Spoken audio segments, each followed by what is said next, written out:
Alright, there's Matt getting settled into his operator station, putting his outriggers down so he doesn't tip the whole truck over.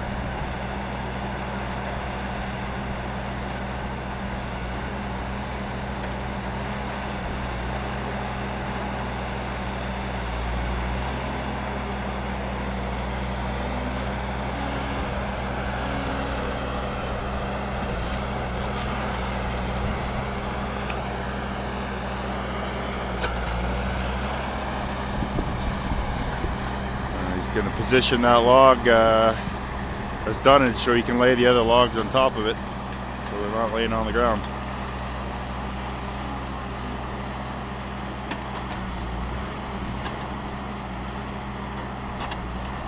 There's a couple birch logs he's pulling off there.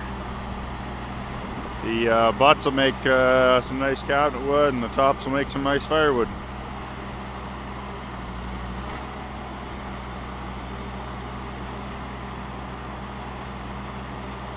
Ooh, now he's going to pull this big fir off the top. Oh, no, he's going to the other side.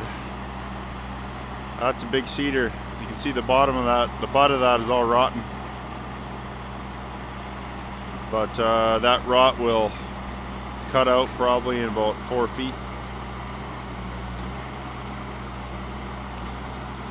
So this wood comes about 3 kilometers away, just on the same mountain that we're on here, in a local wood lot.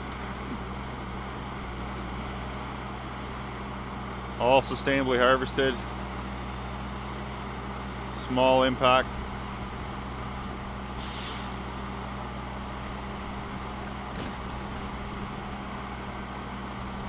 One of the reasons we use these self-loaders is because we don't, the guy that runs a wood lot, he doesn't have the big heavy equipment, loaders and all that jazz. He just logs with pretty minimal equipment. So this is how we can get the logs on and off the trucks without a lot of big heavy equipment wrecking the land here.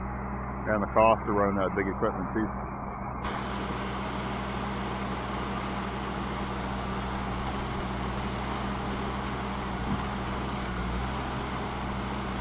Here comes Johnny to work. He's the local sawyer that works for WR Wood Products. Couple more cedar coming off the top. Morning, Johnny!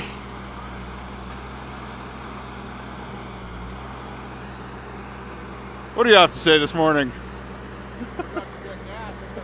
Forgot to get gas. Oh, here comes the big fir log. That is a behemoth. It's like a big curved stovepipe.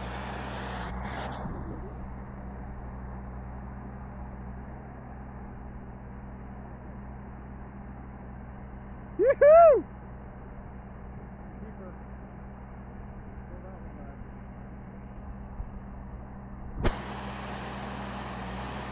Yeah, it wouldn't be hard to slip and smash your cab to pieces with that kind of a stick.